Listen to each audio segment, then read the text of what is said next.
qisadii jaceylkii qalbiga iyo qaybtii toddobaad qaybtii hore waxay inoo maraysay cabdiraxmaan waa uu ku farxay maadaama ay u kululaanayso dartii wallay jaceylku waa nolol. cabdiraxmaan ayaa waqtiga qadada soo wacay zaynab asaga oo ka damacsan inay isla qadiyaan ee bannaanka wada aadaan, balse maysan ka ogolaanin. zaynab waa uu ku celceliyey asagoo rabo inuu farxad geliyo kana raali geliyo xanaaqi yar ee haayo.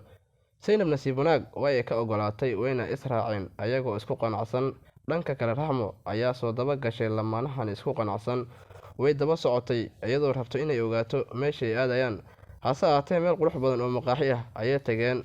way daawanayday raxmo, ayagana way iska qarinayday. hase ahaatee waa ay dulqaadan weyday farxadooda iyo dhoola cadeyntooda. hadday raxmo ku tahay cabdiraxmaan ayay soo wacday, waa uu ka qaban waayey, maysan quusan oo zaynab ayay soo abaartaadanay iyadana si lamid way ka qaban weyday.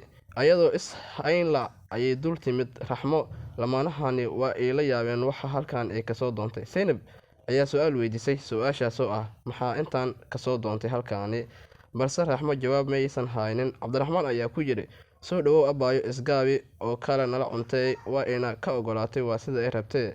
bacdeen zaynab waa ay xanaaqday, xanaaqaasi oo keenay sida ay u kaftamayeen raxmo iyo cabdiraxmaan. wayna iskaga dhaqaaqday goobta casuumaadda iyadoo cadhada ka muuqato aan indhaha loo dhammayn karin. islamida cabdiraxmaan ayaa ka daba kacay oo raacay isaga oo dejinayo. hase ahaatee raxmo maysan ka daba harin oo way daba socotaa weli. naagtu caadi maahan. waa tahay la soco qaybta xigta. laagsaar siina sheergaray oo la wadaag asxaabtaada.